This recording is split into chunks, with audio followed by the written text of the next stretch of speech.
The rusted iron skeleton of the Midland Serpent, an ancient passenger train retired more than 20 years ago, should have been nothing more than a memory preserved in dusty transport records. It was an antique, outdated, unsafe, and allegedly decommissioned due to structural instability. And yet, for reasons no one properly understood, the train occasionally reappeared on special interstate routes. Not every day, not every month, sometimes not even every year. But tonight, on a chilly October evening between Wyoming and Montana, the Midland Serpent was the only transport available. And Evan Carter, a 19-year-old traveler with a backpack, a sketchbook, and a head full of restless thoughts, had no choice but to board it. The station platform in Sheridan, Wyoming was almost empty at 7:42 p.m. Fog crawled along the ground, swirling around Evan's boots like cold, transparent fingers.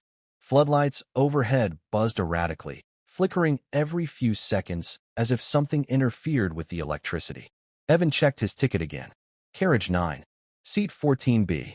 The Midland Serpent screeched into the station, old wheels grinding like metal bones, steam erupting in short, angry bursts. The train looked wrong, somehow. Darker, taller, as if its shadow didn't align with the actual shape. Maybe it's just the fog, Evan told himself. He stepped inside Carriage 9. The air smelled of stale dust, iron, and something faintly earthy, like wet soil after a storm.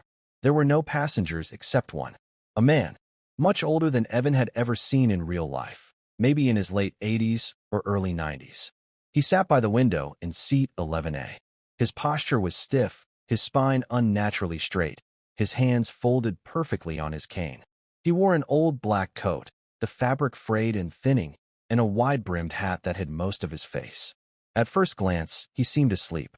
But the moment Evan stepped in, the old man's head turned, slowly, creakingly, like a rusted mannequin pivoting on a metal spine. Their eyes met. The old man smiled.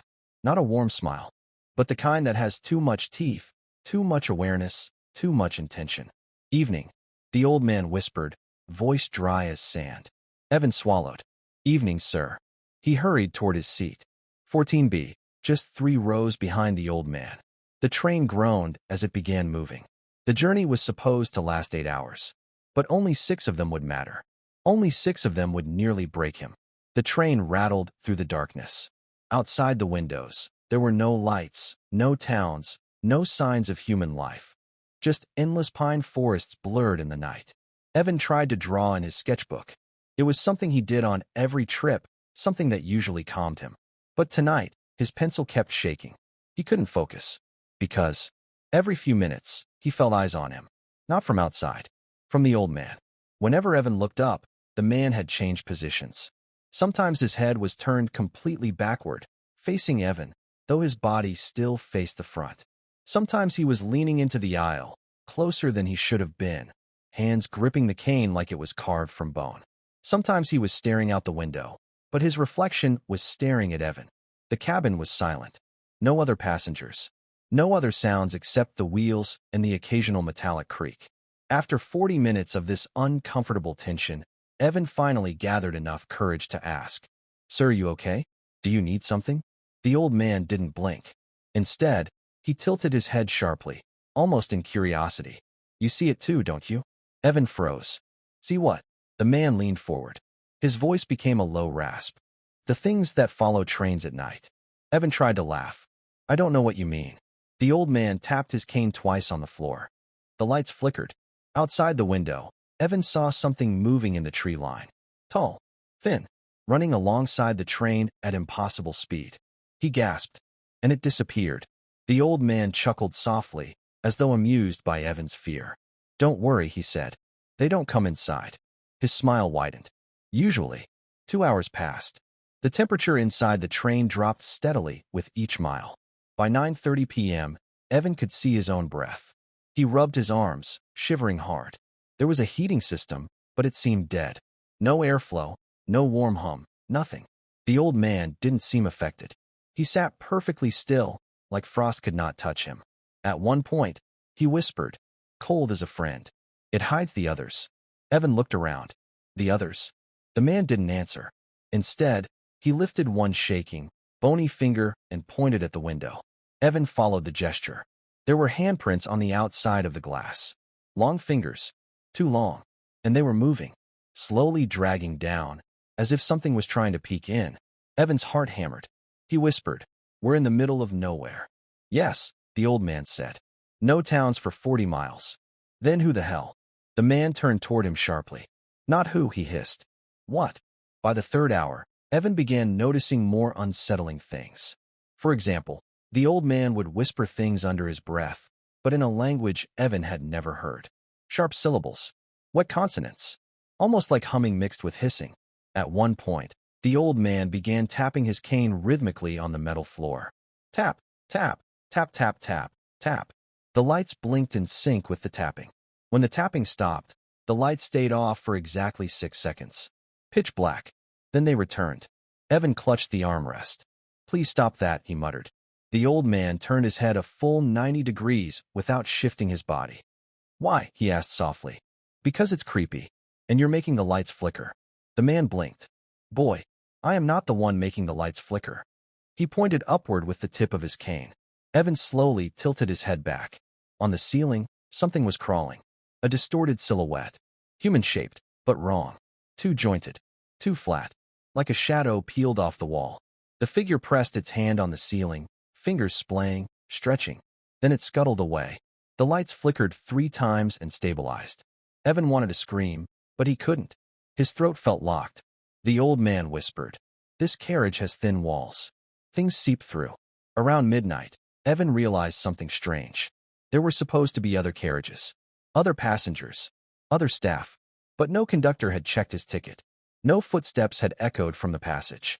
No doors had opened or closed. He hadn't heard a single voice other than the old man's.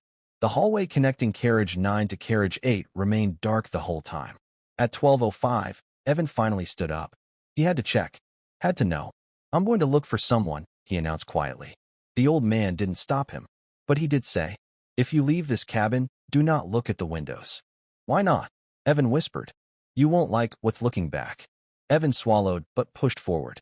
He opened the sliding door, stepped into the dark passage, and reached for the handle of carriage 8. He yanked it open. Inside, there was nothing. No seats. No luggage. No passengers. Just a long, empty metallic tunnel stretching into darkness. As though the entire carriage had been gutted, stripped to its bones. A cold gust of air rushed past him.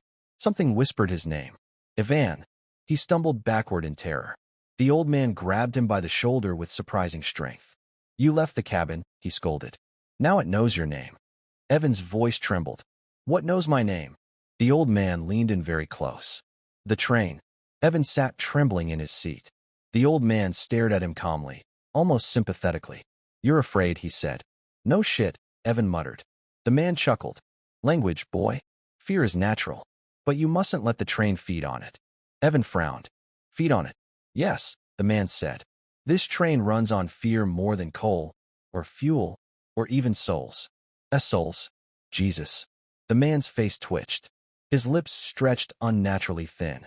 "You ever wondered," he said, "why a decommissioned train still runs?"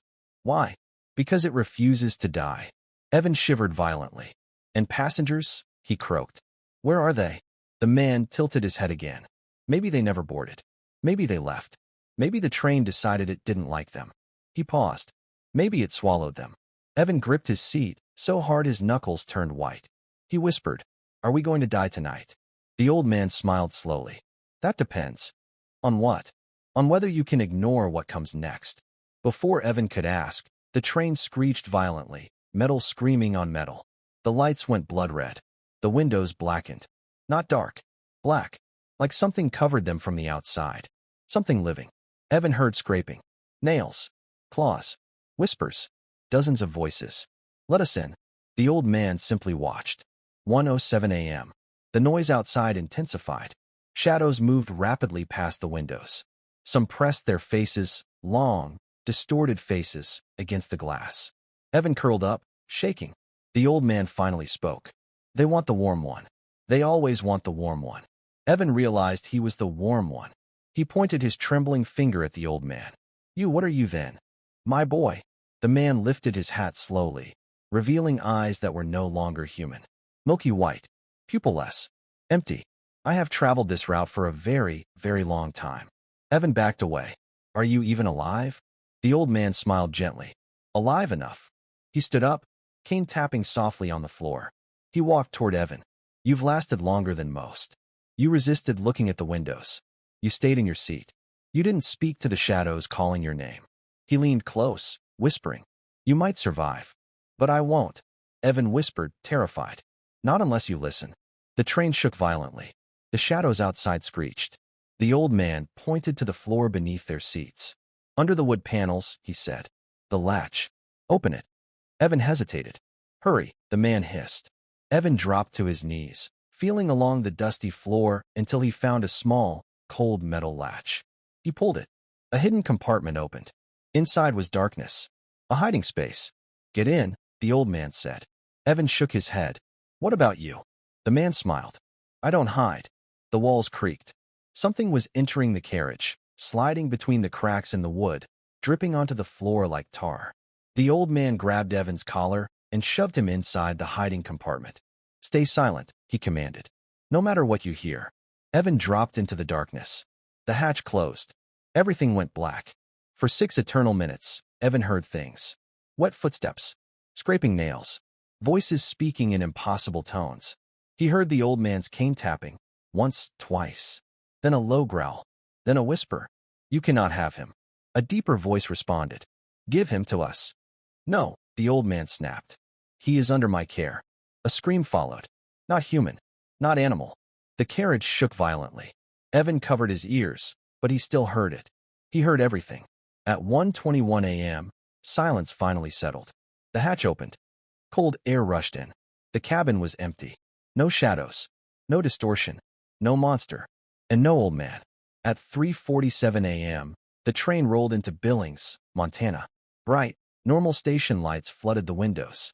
Passengers boarded carriage 1. Conductors walked around. Everything looked normal.